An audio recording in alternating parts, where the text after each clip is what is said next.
On the 22nd of July, trains near Moscow were blown up. Moscow and St. Petersburg are paralyzed by the explosions. The AFU are blowing up train stations and airports. Railway tracks have been sabotaged. Boom, bada boom. The AFU are striking Rostov, the Moscow region, Moscow, Samara, petrochemical facilities, and there are drone wreckage on the tracks. 132 trains have been delayed. People are spending the night at the stations. Operation Spiderweb continues. Railway tracks and power stations are being blown up. It really blew up, didn't it? Right by the bridge. Collapse. Moscow is left without power. Total blackout.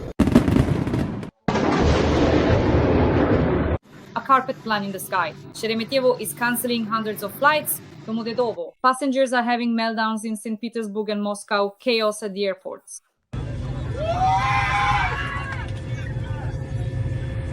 A series of explosions in Kursk.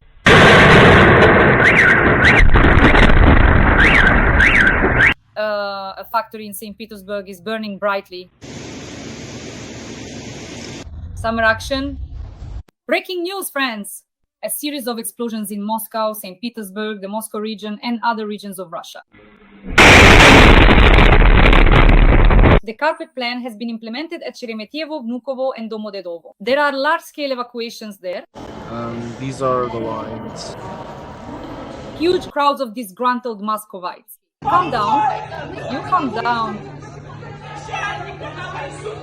What are you guys doing there? We've been here for 2 days. Look, people are spending a third night here. In the Moscow region, rockets are crashing into apartment buildings.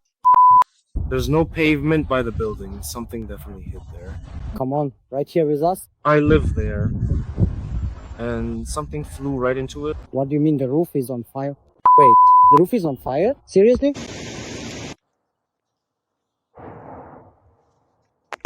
Don't you really think we're turning into Donbass? Well, in general, we were really quite fortunate and incredibly lucky in the bedroom.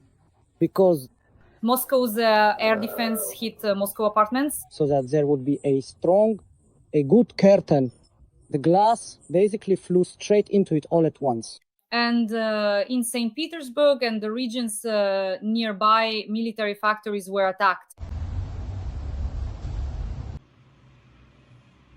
Burn bright so it doesn't go out. There are firefighters and an ambulance here now. I think it was just a piece of shrapnel that flew off. Ukraine is preparing ballistic and cruise missiles so that they can reach key military targets in Moscow, the Moscow region, and St. Petersburg. 2 explosions occurred in the morning near Desannaya Bay, close to Vladivostok. Previously, large landing ships of the Pacific Fleet conducted exercises there. Friends, glory to the armed forces of Ukraine. And the cherry on top there is a state coup being prepared in Russia. Moreover, the elites in Putin's inner circle are involved in this. Ekaterina III. Sources from the VCK Gubo public channel have confirmed that Putin's closest advisor is promoting the idea that his daughter should become the new head of Russia as early as 2026. The advisor to the Russian dictator Mikhail Kovalchuk is actively convincing Putin himself that his daughter, Ekaterina Tikhonova, should take this role. Insiders claim that one of these women should run in the early presidential elections of 2026 as an independent candidate. We will discuss all of this with analyst Alexander Demchenko right now. Breaking news, friends! On the 22nd of July, Russia is paralyzed. Drones are striking Rostov, Moscow, the Moscow region, Samara, and petrochemical facilities. There are drone wreckage on the tracks. 132 trains have been delayed. People are spending the night at train stations. The carpet plan is in effect in the sky. Sheremetyevo is cancelling hundreds of flights. Domodedovo. Passengers are in a panic. There is even video footage.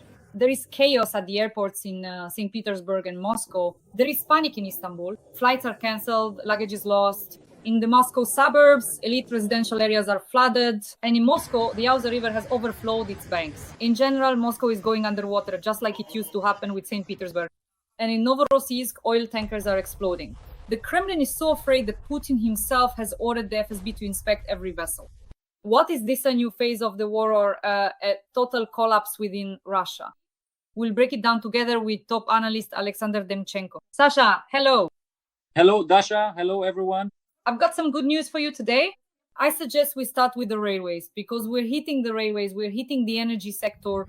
And right now there's a total collapse, not just in aviation, but also on the railways. What do you think? You want to start with the railways, but I want to start with Putin, you see. I'll allow myself to do that. You see, Dasha, you're saying the railways are paralyzed, the airports are paralyzed. I keep sitting here thinking to myself, God, when will Vladimir Putin be paralyzed? Just imagine, we wake up and Putin is paralyzed. Putin has been paralyzed. Power shifts in the country. The question is to whom? So I'm thinking, judging by the leaks, negotiations are starting tomorrow. Negotiations, or rather today on the 23rd, 24th, yes, negotiations between Ukraine and Russia are starting in Istanbul.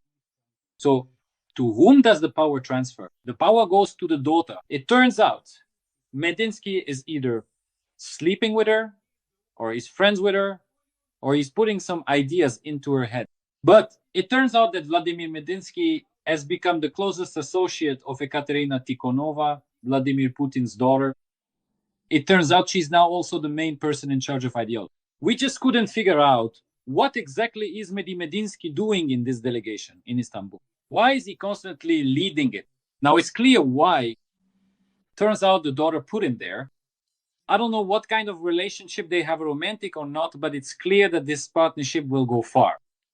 As for the railways, it's obvious that Ukraine, they were shouting so loudly. Now they're saying there will be a new wave in a month or a month and a half. A new offensive. Where is it? What's going on with this offensive? Has it all fizzled out, failed, stalled? Yeah, that's right.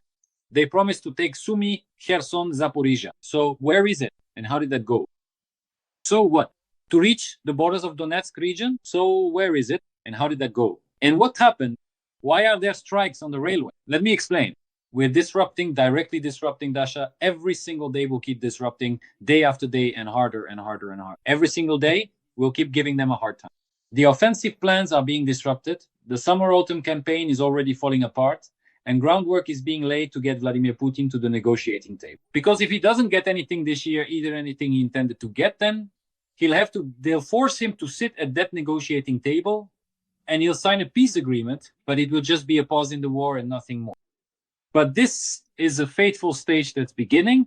And I think that the next, not 50, but just over 40 days will be the most turbulent, essentially, in terms of the war, and the most decisive in terms of the war. And I think that the conclusion of this Trump ultimatum will be a big fireworks show, a grand salute. Putin will be sitting in Beijing, watching the fireworks over Moscow as all of Moscow explodes, burns. Where Domodedovo is, the pagoda of Sergei Kuzvugetovich Shoigu will be burning from rockets. I think if anyone believes that Ukraine will strike Shoigu's house with rockets, no, Ukraine doesn't need him, but Putin does need him. Putin will get Shoigu with his own anti-missile systems, then blame everything on Ukraine, and so on. You mentioned the FSB, that all the ports are coming under FSB control. That's important. Indeed, Putin has expanded the scope of martial law. Previously, for some reason, he imposed martial law only on Ukrainian territory, on the occupied Ukrainian regions, Crimea, all of Donbas, Kherson, Zaporizhia. So that's where he had martial law. And even in Crimea, I think, not completely. But now he's extended martial law to the ports as well. So what happened? Why did he extend it to the ports? What does the FSB have to do with it? Let me explain. There's no money, no one to hold on, nothing to hold on to, and no reason to. The FSB gets the money. Where can the security forces get money? Well, they went after the ports, after transportation, after export, import, and cargo shipping. Soon they'll go after watermelons, transporting and selling them by barge. Well, so the situation is turning out to be unfavorable. All right, moving on. For some reason, I have a very strong and profound feeling that there will be a very harsh and significant response soon. In the very near future, I truly think that Moscow will be burning, and that many missiles will be flying through the air, impacting their targets. I don't know whether there'll be Ukrainian missiles or Ukrainian missiles with American components, but the fact that it will be a large combined attack seems certain to. And the fact that Ksenia Sobchak is already coming out and telling everyone that the center of Moscow is shutting down and being evacuated, that generals are moving air defense systems to their cottages in Rubliov Katiz, only indicates, first of all, that half of Putin's elite is dissatisfied with him. Secondly, that Muscovites need to run away. Putin abandoned them. It turns out he built himself a bunker recently in the rocks. Damn, he built himself a bunker underground. Listen, he built a bunker in the rocks, set everything up for himself there. He's not in Moscow. Putin has a mega bunker. Unbelievable. And so Ksenia Sobchak told everyone that there's an evacuation of central Moscow, an evacuation of the business center, an evacuation of the security forces. Everyone knows everything. Everyone is transferring everything. They will defend their homes. Putin is gone. Well, there's only one thing left to wait for: a missile strike and the arrest of Ksenia Sobchak. There's nothing else to expect in Moscow, in my opinion. About Rubliovka and the air defense systems. So do we really understand that Putin's inner circle on Rubliovka is bringing in private air defense systems, or is it state air defense? Of course it's state air defense. Why on earth would they have private air defenses? They took it. They have air defense. The air defense protects Putin. Putin is gone. So what are they supposed to do with these air defense systems now? Why would they bother protecting the Kremlin or Red Square? The bigger the explosion, you see, the better for them. The more of a boom you get, the better. That's exactly why they've now taken these air defense systems and sent them to themselves. But they're making a mistake by doing this. Just today, he went after the vice governor of the Bryansk region. I think it was the Bryansk region. He also stole from the Dragon's Teeth, from all those defensive structures and so on. He already got rid of the old one, shot him himself. First he raped him, then he shot him. He didn't want to pull the trigger, so he had to beat the person to death. He also went after representatives of the Bryansk region. And in the Bryansk region, that's also a border area. Those are also generals. So they're doing this in vain. As soon as Putin overhauls the entire border area, replaces all the ministers involved with them, and the security officials who were in on it with him, and then he'll go after the generals who stole air defense and missile defense systems and set them up by their dachas for protection. But the fact that they're doing this signals only one thing, Dasha. It signals that they don't care about Putin. If there's a coup in Moscow, a government coup, if tanks head for Moscow, they won't care about that either.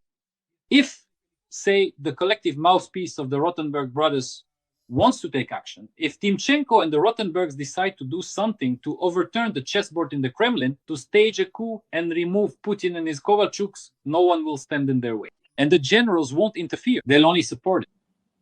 This just shows the complete decay and fragmentation of the Russian Moscow authorities. That's it? Nothing more? And you tell me you're sitting there not even smiling. Do you want missile strikes on Moscow or not? I think that's what every Ukrainian wants. These are really rhetorical questions and everyone knows the answers. But will they happen or not? What does your intuition and your knowledge tell you? I don't know how much we depend on Europe and America when it comes to authorizing strike essay with American or European missiles on Russian territory, for example, on major cities like Moscow and St. Petersburg. I don't know if we have enough of our own ballistic missiles in production based on conversations with military analysts for us to be able to do this independently. I really wish we didn't have to ask anyone, that we had so many ballistic missiles that we could just do this every night, 100, 200 strikes. But the question is, as they say, do we have the capability? That capability will be available soon. I'm telling you, closer to September, no one will be waiting 50 days. There will be a celebratory salute from the night of September 3rd to the 4th. The calendar will be flipped. Once again, it's September 3rd, then again September 3rd, and again September 3rd. Yes, but the point is, you see, as we get closer to September 3rd, it will be extremely hot in Moscow and St. Petersburg. There will be tremendous heat, the climate conditions will be absolutely terrible, and there will be nothing to breathe in Moscow and the Moscow region. But Dasha, I think that even before that, there will be a whole series of important special operations by Ukraine, both to disrupt offensive actions directly in the rear, to sow panic and sabotage operations. And there will be retaliation for everything these stinking Russian occupiers have done recently. And for today's Odessa, and for Sumy, and for the recent attacks on Kyiv, Lutsk, Ivano-Frankivsk, and the list goes on.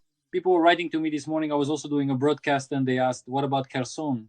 Did you forget about Kherson? No, friends, we haven't forgotten about Kherson.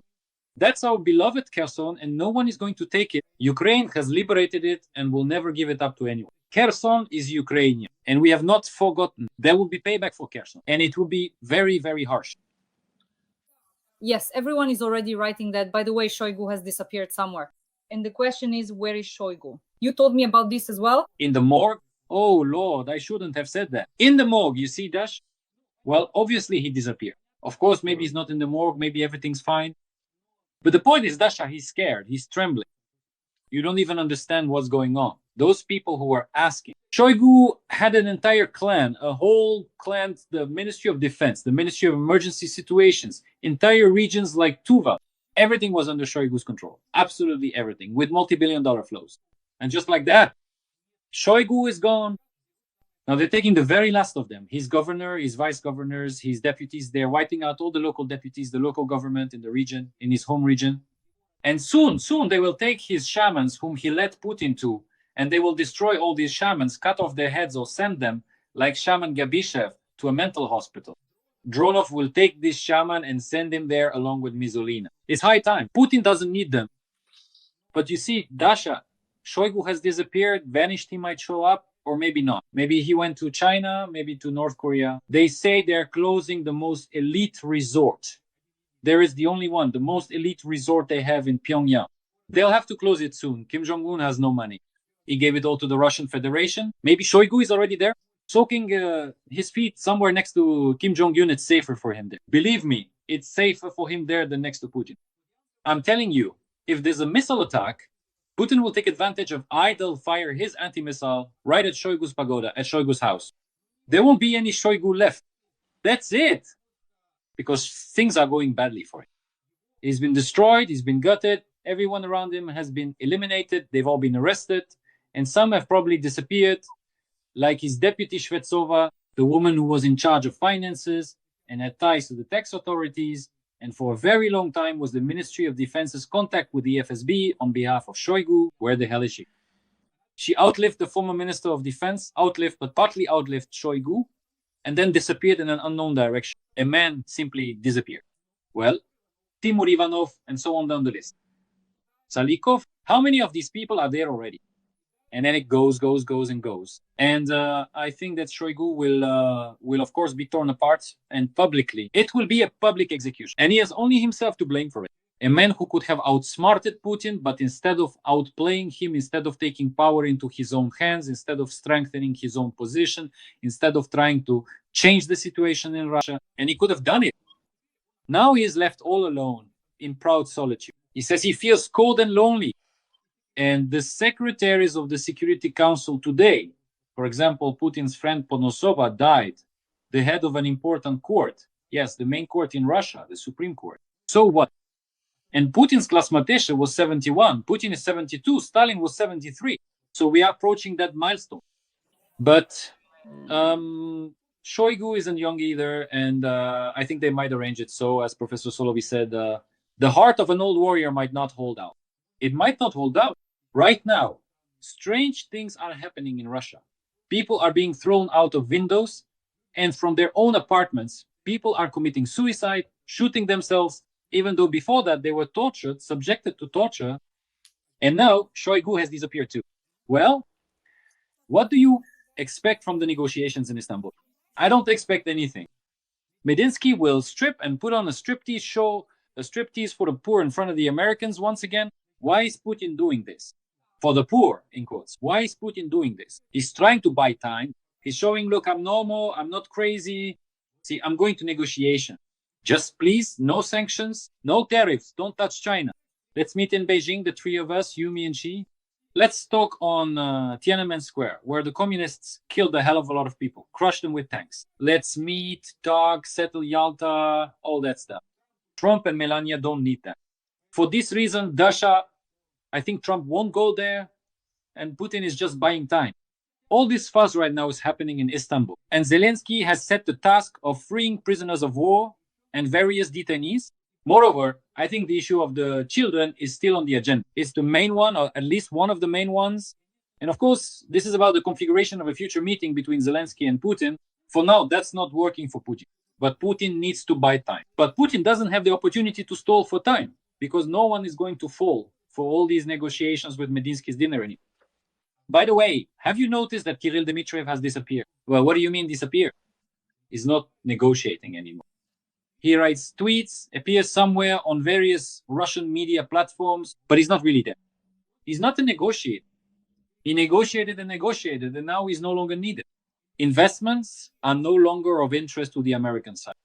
Now it's Medinsky. But now even Medinsky isn't of interest to Rutte or Trump or the Europeans or anyone. So what happens next? Now, Umerov's delegation is on its way. Zelensky today assigned him to be part of his delegation, the Secretary of the Security Council. Maybe Shoigu disappeared and went there to Istanbul for negotiations with Umerov. I doubt it, of course, Dasha. But the point is, this invitation won't surprise anyone anymore, won't impress anyone, and no one will fall. 50 days, that's a specific deadline. That deadline is coming to an end. With each passing day, Putin has less and less time. If he doesn't sit down at the negotiating table himself and sign everything personally, he's finished. And the Russian regime is finished. Do you understand? We talk about a coup d'etat, and many people say that a coup needs to be planned, but a coup happens just like that. In a matter of minutes, in a matter of seconds, in a matter of hours, when, say, the Tsar's son leaves the room and doesn't see... Every voice matters. Join our community, support independent journalism and help us bring you the truth from Ukraine. Become a member of Ukraine Today. Join us now. How his father is killed when the security approaches Stalin and allows him at Berya's request and to die in a puddle of his own urine. When with Andropov, due to kidney problems, some very strange things happen when Gorbachev is suddenly locked up in Foros, or maybe not locked up at all.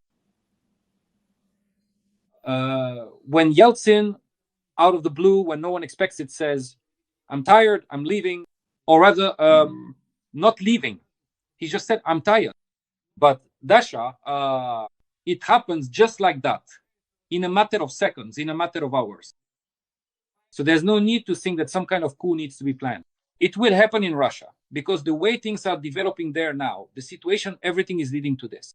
All these situations are pushing the Russian regime, the elite, part of the elite, toward a coup. Even without Trump and without Ukraine, all of this will burst. It can't last forever. There has to be a climax, and it will happen soon, in the coming weeks. Just wait. Sasha, regarding the aviation collapse, I saw that the relevant ministers came to Putin with a report saying the situation is catastrophic and they can't change anything. So what's happening now in the aviation industry and in the railway sector is just a shocking situation for Russia. And I'm curious, after this, will the elites be capable of doing anything, or are they satisfied with the situation? If we think that after this the elites will grab guns, Mausers, and go shoot at Putin and overthrow the government in the Kremlin, that's not going to happen. Yes, they are losing money, but at the same time, the people who coordinate all these flows are also losing their place in the sun, their lives, their freedom. Right now, in general, it's dangerous to be a minister. Right now, in general, it's dangerous to be any kind of high-ranking official responsible for one or another completely failed sector. And in Russia, all sectors of the Russian economy are failing, at least the civilian part of the economy. And the defense industry has come to a halt, by the way. Do they want to? Do they realize that they're trapped in a pit where Putin will shoot and hang them? Yes, they do. Could they have done anything about it? Number. Because any attempt to leave or escape will be punished by public execution. Publicly, in front of everyone. It will be an execution in front of everyone. If, for example, Lavrov wants to run away, they'll kill him, hang him in public, and put him in the pillory. If Peskov shaves his mustache and tries to escape with secret documents, the same thing will happen to him. Even Mizurina won't be spared. The problem is that Putin first made everyone sign in blood to start the full-scale war, and now they're forced to swallow that blood. And now they're going to drown in that blood. They'll drown in what they signed up for themselves, because it's important to understand that Putin doesn't need any of them.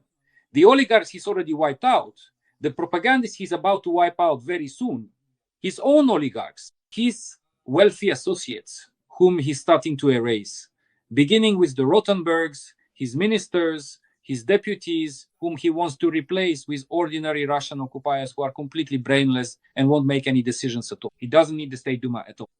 Some senators, whom he started removing for no apparent reason.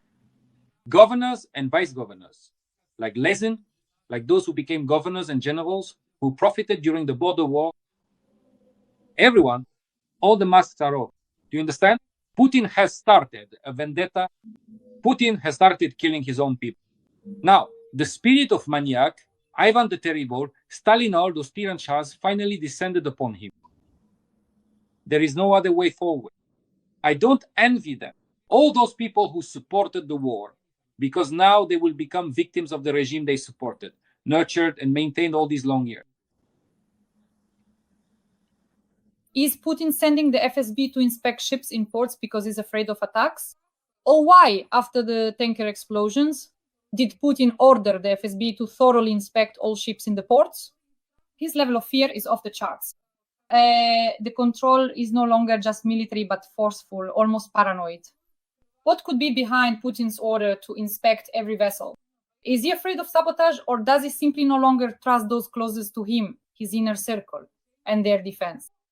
No, look, there are two components here. First, he is, of course, afraid that there might be some kind of provocation. It's not for nothing that they shut down all of Kamchatka, fearing that there could be some sabotage in the ports where the Pacific Fleet is stationed.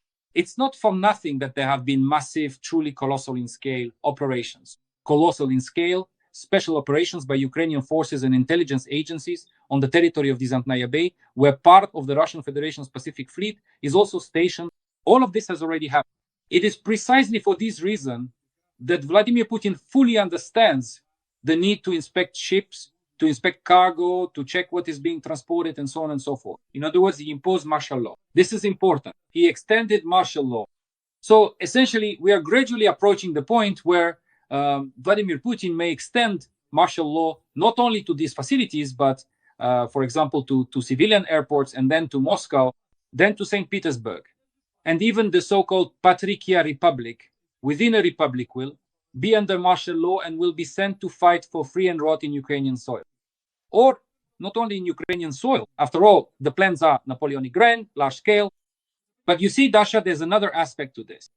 This is what I've said and keep repeating constantly. Russia has no money. We don't know what will happen in September. Maybe Putin will just come out and say, there's no money. That's it. We're ending this mess called war. We don't know. But Dasha, there's an important point. Putin doesn't have any money. If Putin doesn't have money, that means there's none for the security forces either. So he has to find that money somewhere, because his power is held up, is based on the security forces, specifically on the FSB, not on the generals, not on the military, not on the Ministry of Emergency Situations, not on the SB border guard, specifically on the FSB. So now everything has to go to the FSB and to his own security, his personal security and his daughter's security. These are the three things. Is like, there's a budget. Let's say you have a budget. And to be successful, you have several plans and you need to allocate about 30% to each. Keep 10% for yourself. It's the same here. Give some to the daughters, some to the FSB, some to the security. Keep a little for yourself. Stash the rest away somewhere. Or later, take it all from everyone when the time comes. Just like with Sugut Neftegas, where Putin has his own separate wallet, where he has hundreds and hundreds of billions of dollars hidden away in that company, untouchable by anyone in Russia, his own personal gold. Well, Dasha, do you understand? There's no money. You have to get money from somewhere. How to receive? Kill ministers. Redistribute flows. Where to give to the FSB? How can I get more money for them? We need to put them somewhere. Where to put it if that's all? Everyone is stuck everywhere. Well, you're not going to kill the Rotenbergs, are you? You won't. You won't destroy them completely, will you? Until you do, you're not going to, destroy some other ministers either. Especially since the memory of Starovoy's destruction is still fresh in the minds of other ministers. You won't. So what needs to be done? Give the FSB a feeding trough. Where do you get this feeding trough? It doesn't work with airports because there's a collapse there. 1,000 flights in 3 days. Everything is at a standstill, Pankeila. Where else can you get it? Well, of course, the ports, of course, cargo transportation, shipping, of course, all the sanctioned goods, of course, the river fleet, of course, oil, of course, coal, of course, fertilizers, of course, food products. Well, of course, export and import. Well, of course, there. And what will they do there? Steal shamelessly from everyone. Everyone who comes in and everyone who goes out. That's a good source of income. As long as it keeps working, they'll stay quiet. But when they start getting less and less money, and some keep getting fatter of the war while the rest get poorer and more destitute, they'll start to wonder, give us more. And there will be nothing more to give. And then what? Then they'll stage a coup themselves and remove Vladimir Putin. Because no one seems to understand. Vladimir Putin is nothing more than an executor. He's the keeper of the common fund. He holds the money. other people's money. He holds the Lubyanka's money and has always held their money. He does what they want over there. He's dependent on this monster, on the KGB. He himself is a product of the KGB and was put in place by the KGB to do what the people in the KGB want. And that's what he does. And when he can no longer do that, they'll put in a new, young, promising lieutenant colonel or colonel. They'll call him not Putin, but something like Putin or something else. And once again, there would be order and stability in Russia. Dasha, this is a very important question. But before that, friends, please like this video and write a few kind words to our tandem Dasha plus Sasha, Sasha plus Dasha. In the comments, let us know what you think about the situation overall and tell us where you're watching from. Sasha, what is it that concerns all of us? First of all, considering that once again, most likely the Russian delegation that will go to Istanbul will amount to 0. Yeah, I'll multiply you by 0. In terms of its significance and status, the result will be nothing globally important. And what will Trump do then? Because once again, we understand that in September, the Senate has to vote or not vote, and Trump has to either fly to Beijing or not. The question is, after yet another failed round of negotiations in terms of a ceasefire, which is very important, what actions might Trump, our European partner, take when he sees that once again Putin has deceived him, tricked him, and so on? There's nothing new to expect there. He said he would close the Ukrainian sky and supply Ukraine with Patriots, but they won't be sent to Ukraine in just 1 week. It's a process. It's obvious that Donald Trump will supply Ukraine with weapons so that Ukraine can strike Moscow. It wasn't for nothing that he told Zelensky, you're not striking because you don't have the weapons. Well, fine, I'll give them to you. It's clear that he will be preparing not just one special operation for Ukraine, but a large global US-Ukrainian or US-European Ukrainian special operation, while Putin will be dancing with Xi Jinping on Tiananmen Square in Beijing. But the point is, this will happen. Isn't that enough? And what about the sanctions he's planning to impose? Look, the Indians are already getting nervous. Right now, negotiations between India and the US are very difficult because Trump wants to impose a 26% tariff. The Indians don't want that. And now he's saying, if you trade with Russia and buy Russian oil instead of mine, or say from somewhere like Guyana, then you'll get a 100% or even 126% tariff. Tell me, do the Indians even need that? No? What will they do? Will they refuse Russian oil, or will they buy much less of it at an even bigger discount? What will happen to Indonesia? With Indonesia and Japan, which just bought the first batch of Russian oil out of the blue, will buy it? Number. Will South Korea trade there? Number. And what will happen, for example, with Turkey, with the countries of the Caucasus, or with the countries of Central Asia? Will they do anything? Number. Will the hub in Turkey remain as it is now? Number. Will the situation in the Black Sea region change? Yes. Will trucks carrying Russian goods be allowed to pass through Bulgaria into Turkey? Not as much, not as many will be allowed. Everything will shrink to the bare minimum. Can Putin's economy exist without all of this? Number. So that's already a lot. It's already a lot as it is. Biden never gave Ukraine 17 Patriot systems, despite all his support. This one will. We all used to joke saying, well, maybe 3 or 4 launchers at most. 17 full-fledged systems, 5 of them just taken from Switzerland. The Swiss are in shock. They say, damn, we never expected this at all. There you go. Just from Switzerland alone, 5 units. Germany said it will now deliver 2 units immediately, and so on. He'll find them and deliver them. Is that not enough? Considering that he's also dealing with a huge listen, I'm not defending him. I don't like many of his decisions. I'm not a Trump supporter by nature. I'm not a Democrat, by the way. But Dasha, you see, the point is this. You have to work with the administration you have. You have to appreciate what you have, and you have to work to get more and more and more. Right now, the ball is in Putin's court, but the score is suddenly in Ukraine's favor. Yes, he's shooting. Yes, he's tormenting. Yes, he's terrorizing the ordinary Ukrainian civilian population. Everyone can see this. It's clear even in the Trump administration. Thank God Melania turned out to be a decent, kind-hearted woman, a lady, a first lady, who was helped to see this and who is now helping Trump to see and recognize all of it as well. But the point is that right now Putin has problems, and these problems are big. And as I said, these problems are only going to grow and escalate day by day. And that's good news. If Trump does what he promised, and Congress helps him with this and even puts additional pressure, then I think Putin is facing some very, very dark days in the coming months. This August is going to be very dark and unpleasant for him. And if August is dark, then September will be the last. Sasha, this is a very important point. You always say that most likely Trump won't go to Beijing. Today, as I was preparing for this interview with you, I saw that Trump's special aide and Xi's aide are discussing a meeting in Beijing. So could it actually happen after all?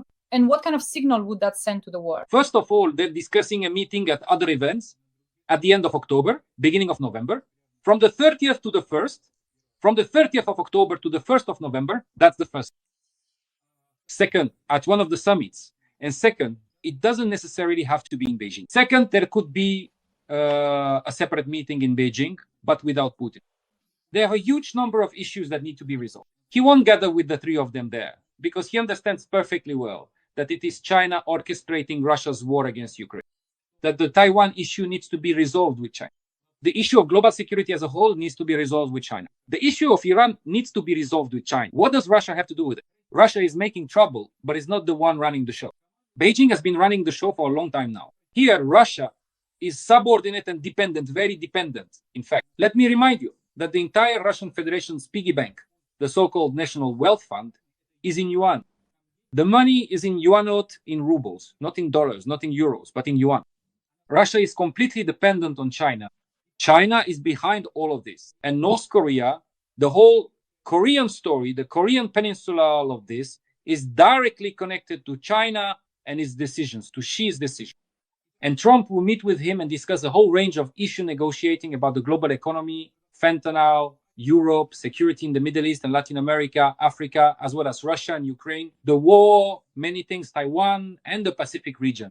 You see, I'm listing a lot, and I could list even more and more. So why would they need Putin there? What for? So he can just be a bystander, taking notes, keeping track of how many problems there are and what needs to be done about them. Number. Will Putin try to cause trouble? Will he try to drive a wedge? Will he try to make sure that relations between Beijing and Washington don't improve, to stir up conflict between them, to provoke a war between China and the US? Yes, that's what Stalin did too. They all did that. So what? Let them try. Russia is no longer the Soviet Union. And what we're seeing now is very reminiscent of the end of Soviet power.